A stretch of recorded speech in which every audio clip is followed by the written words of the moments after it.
I think the most important thing about LiveWright is to develop the principles of the private sector in the sport, because we start with a group of entrepreneurs from São Paulo and Rio, and this group loves sports.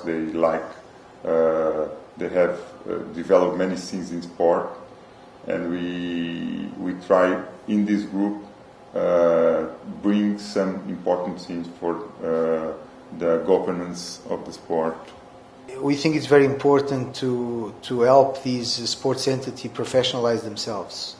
We think that to bring in the values and the principles is obviously crucial, but then we have to help them absorb these principles and make them practice these things before they can have success in their areas.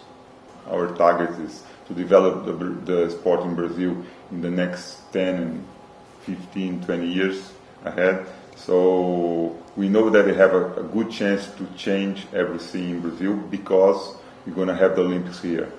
So it's not our main goal, but will be very important for us. The Olympics in Rio are obviously important because they're a catalyst for doing what we're trying to do, and there's no better time for us to embark on this initiative than now, with all the excitement that's been created by the Olympics.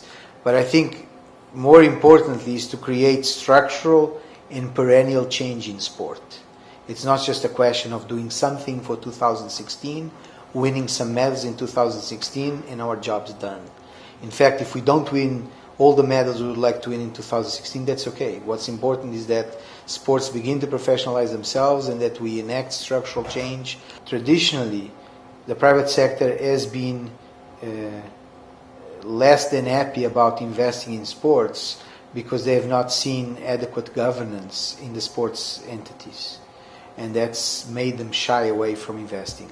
I think the opportunity they're seeing now is seeing a group like LiveWright, who talks the same language as the private sector, who's offering to implement the private sector values and principles into professionalizing sport, and therefore I think we give them a certain amount of comfort that to invest through us, their money will have a good return in terms of development of sport. I think that's the key idea as to why they would go through us. This of course doesn't mean to say that the federations and confederations are not partners in this effort. They have to be partners because after all they have the technical expertise, which we don't have. But I think if you put together the technical expertise that they have with the management expertise that we are bringing, I think we have the combination that makes the private sector and also state companies invest in something where there should be a high degree of success.